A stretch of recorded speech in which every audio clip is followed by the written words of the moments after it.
Usapan natin ang mga sakit ng mga lalaki. Ito, 10 mga sakit at 10 mga senyales kailangan bantayan natin. Kasi itong mga sakit na to, mas common sa mga lalaki.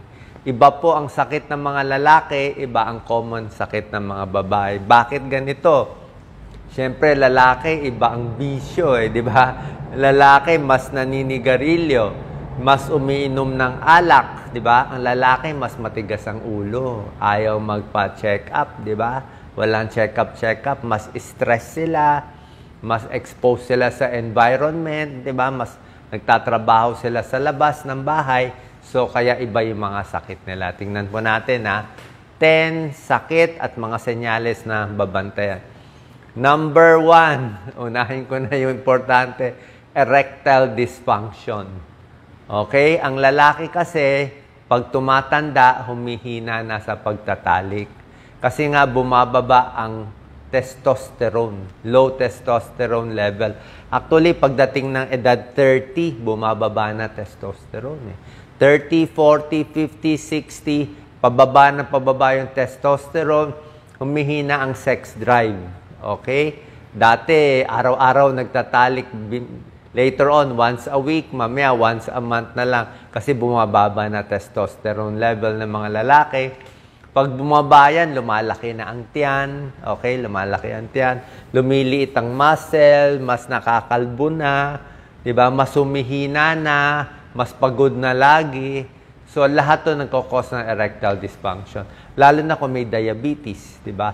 So, dapat wag magpapataba, check ang blood sugar, tuloy-tuloy lang exercise para malabanan itong pagbaba ng testosterone. Number 2, problem ng kalalakihan, problema sa pag-ihi. Diba? Ang mga lalaki, tingnan nyo, pagdating ng edad 45 to 50, lumalaki na ang prostate. So, lalaki lang may prostate. Pag lumaki yung prostate, benign prostatic hypertrophy, nagbabara yan sa daanan ng ihi. Kaya pag bata pa yung lalaki, lakas ng ihi, di ba? Pwede nga mga bata, pataasan ng ihi. Pero pag nagkakaedad na, mas mahina na yung ihi. Tawag pa dyan, dribbling. O, parang papatak-patak na lang, patulo-tulo yung ihi. Tapos minsan, nakaihi na, parang may natitira palagi. Kailangan may second urination ka pa. Ihi ka na, hintay ka ng 30 seconds to 1 minute, ihi ka pa ulit para lang maubos. Diba? Tapos sa madaling araw, gigising ka, iihi ka ng maraming beses kasi nga yung pantog natin, mas lumiliit din yung capacity. Dati, kaya ng pantog natin 500 ml na ipon ng ihi. Pero pag may edad na, mga 200 ml na, punong-puno na. Paano hindi na ganun ka-flexible yung pantog natin? So yan, lumalaki ang prostate. Bukod dito, takot din tayo sa prostate cancer. Pag tumatanda, tumataas din risk of prostate cancer. Para hindi lumaki ang prostate, iwas sa matataba, pork and beef fat, bawas sa karne, gatas, konting bawas din, not so sure, pero may pag-aaral, pag sobrang gatas, hindi rin maganda. Yung mga sili, maaanghang, hindi rin maganda kung may prostate problem.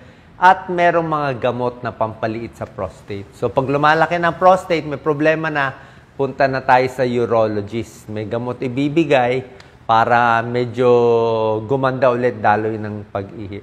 Ultrasound of the prostate para malaman kung lumalaki yung prostate. Number 3, problem ng mga kalalakihan. Okay?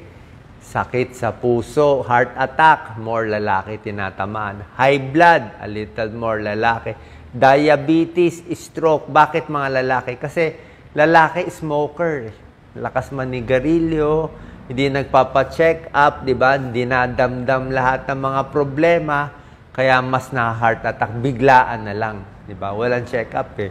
At least yung babae may makaramdam konti, magpapa-check up na. So, heart attack, common yan.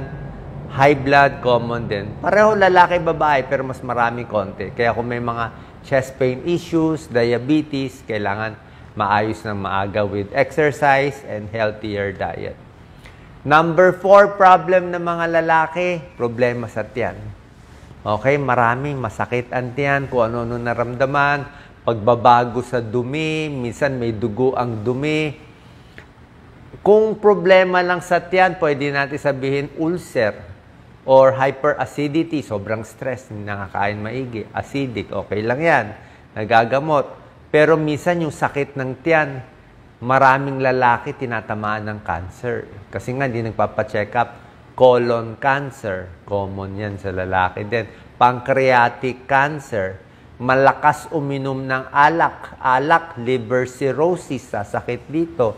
Liver cancer, pwede rin.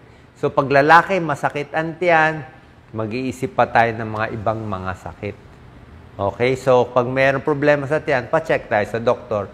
Or healthier habits. Kasi nga, malakas kumain, alcoholic pa, baka mabutas pa yung sikmura, di ba? Kaya maraming digestive issues ang lalaki. Number 5, ubo, plema, problema sa baga, common din sa lalaki. Bakit? Mas maraming Pilipino ang naninigarilyo. Okay, mga lalaki, marami naninigarilyo. Babae, mas konti naninigarilyo. Kaya, lung cancer, emphysema, hirap huminga, common din sa lalaki. Lalaki din madalas magtrabaho, expose ka sa pollution, di ba? Sa mga kotse, sa mga motor, kaya yung baga nasisira. Baka jeepney driver, tricycle driver, lahat yan. Nagbabike lagi. So, pag expose ang baga, more emphysema, pwedeng pulmonya, pwedeng lung cancer, tuberculosis, sakit din sa baga. Okay? So, yan po. Cough and lung issues. Babantayan ng baga natin. Number 6 din sa mga lalaki, nagbabago ang timbang. Basically, yung biglang pumapayat ang binabantayan natin. Tulad ng sinabi ko kanina, kung biglang pumayat ang lalaki o babae, pero pag ang lalaki pumayat ng 10 pounds, di ba? Ba't namamayat? Di ba? So, mag-iisip ka na. Kasi maraming cancer ang walang sintomas. Usually, colon cancer, hindi mo mararamdaman yan unless malaki yung bukol. Pancreatic cancer, hindi rin mararamdaman. O prostate cancer, minsan hindi rin nararamdaman. Lung cancer, wala ka rin mararamdaman sa una. So, ang daming liver cancer, wala ka rin mararamdaman sa una. Pag na-discover, malaki na. So, makikita mo lang, dahil may lumalaking bukol, papayat ng papayat yung pasyente. So, pag may nagsabi sa'yo na mamayat, ayaw pa magpa-check up yung mga lalaki. So, general check-up pag may weight loss. Okay? Pag nakita nyo tatay nyo o kapatid yung lalaki na namamayat, pa-check agad. Number 7, problem ng kalalakihan, changes in mood and mental health issues. Okay? Parehong pwede magkaroon ng mental health issue, lalaki at babae. Pero ang lalaki kasi, kadalasan, mas tinatago yung emotion nila, di ba? Hindi nagkukwento, mas hindi umiiyak, hindi naglalabas ng problema. Di ba? Mga macho, dinadaan na lang sa inom, sa tulog, sa galit, di ba? Ano ngayon mangyayari? Palaaway, sobrang galit, sobrang stress, biglang nalulungkot, mainitin ng ulo, naglalayas na lang, ay depression na yon. Diba? Tsaka nakita natin sa pag-aaral, itong mga self-harm, delikado. Alam niyo naman, self-harm, pag sinasaktan ng sarili, hindi po maganda yan. Pag ang lalaki gumawa niyan, mas delikado. Diba? Mas serious, mas biglang pwedeng mangyari. Kaya kung moody ang lalaki, may pinoproblema, siyempre pag yung walang pera, diba? May burden sa lalaki, siya dapat kumikita ng pera, magse-self-pity siya, maawa sa sarili kung ano maisip. Diba? Baka ano pang violenting gawin habang nakainom ng alak. Mamaya pati droga din, higher use din sa mga lalaki. Diba? Number 8, so number 7, mood. Mood changes, importante. Number 8, masakit ang joints. Lalaki, babae, sasakit ang joints. Pero lalaki kasi, siyempre, construction worker, tatrabaho, ginagamit ng kamay, carpal tunnel yan. Gumagamit ng motor, di ba? Carpal tunnel yan. Kakabuhat, sasakit ang likod, di ba? Mga lalaki din yan. Hindi lang joint pains, accident, Mga lalaki, marami nababalian, nahuhulog, natatama, nabubunggo yung ulo, na maraming mga accidents and joint pains na kukuha ang mga kalalakihan. Bukod sa osteoarthritis. Number 9, kailangan bantayan din sa mga lalaki, ito lalaki at babae, skin changes. Kung merong nunal na lumalabas bigla, na nangingitim, lumalaki yung nunal o may mga bukol, mga lalaki kasi exposed sa araw eh. Kasi pag yung araw, minsan sobrang araw, skin cancer din yan. Tsaka mga lalaki, minsan hindi pinapansin, baka may bukol dito, may bukol dito, di ba? At yung mga sa bukol, pati sa testis or itlog ng lalaki, sa balls ng lalaki, kinakapa. Kung ang babae, pinapa-breast exam natin, di ba, ang mga babae. Lalaki, meron ding breast cancer sa lalaki kasi mas konti. Maliit kasi ang breast ng lalaki. Dahil maliit at konti ang breast tissue ng lalaki, less breast cancer. Pero ang lalaki, merong testis eh. So, pag yung balls ng lalaki, kinakapa din po yan. Kung may makakapa kayong matigas sa testis ng lalaki ng parang munggo, hindi po normal yon. Meron akong isang classmate na matay sa testicular cancer. Walang dahilan eh, parang malas lang talaga eh. O, batang edad na matay, testicular cancer. So, common yan sa lalaki. Prostate cancer, testicular cancer, yan ang binabantayan. And number 10, sa mga lalaki at babae din naman, lumalabo ang mata.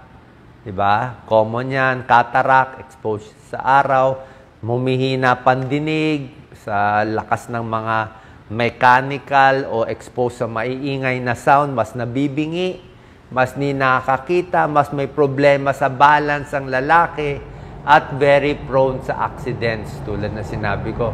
Lalaki, syempre, taga-akyat ng bubong, taga-karga, taga-repair sa bahay, baka mahulog, maaksidente, mabalian, very common sa lalaki yan. Pero titingnan nyo yung balance issues, mamaya stroke pala. Diba? Mamaya nabulol pala siya, ibang usapan. Ang lalaki, prone din sa stroke. Bakit na po prone sa stroke? Smoking causes stroke. Alcohol causes stroke. High blood nagkakos ng stroke. So nakita nyo, mas maraming sakit actually mga lalaki. Kaya sa buong mundo, pati sa Pilipinas, ang lalaki, 4 years to 5 years earlier namamatay ang lalaki kumpara sa babae. So kung ang life expectancy, ang babae parang 74 years old. Ang lalaki 69 years old lang. Yun yung average lifespan. Maiksi lang lifespan sa Pilipinas kumpara sa ibang bansa. Pero on the average, mas maiksi pa rin yung buhay ng mga lalaki dahil dito. Paano gagawin natin? Sa mga misis na nakikinig o sa mga babae nakikinig, i-check up nyo yung partner nyo, parents nyo, yung mga kamag-anak nyo, mga lalaki. Kasi pag may ganitong sintomas, samahan nyo, pilitin nyo magkonsulta, magpa-laboratory test para mahuli natin. Basic check-up, blood pressure, blood sugar, konting x-ray, okay lang naman yan para makita natin kung may problema. Saan po nakatulong to? At hopefully nakaligtas tayo ng ilang buhay ng mga kalalakihan. God bless po.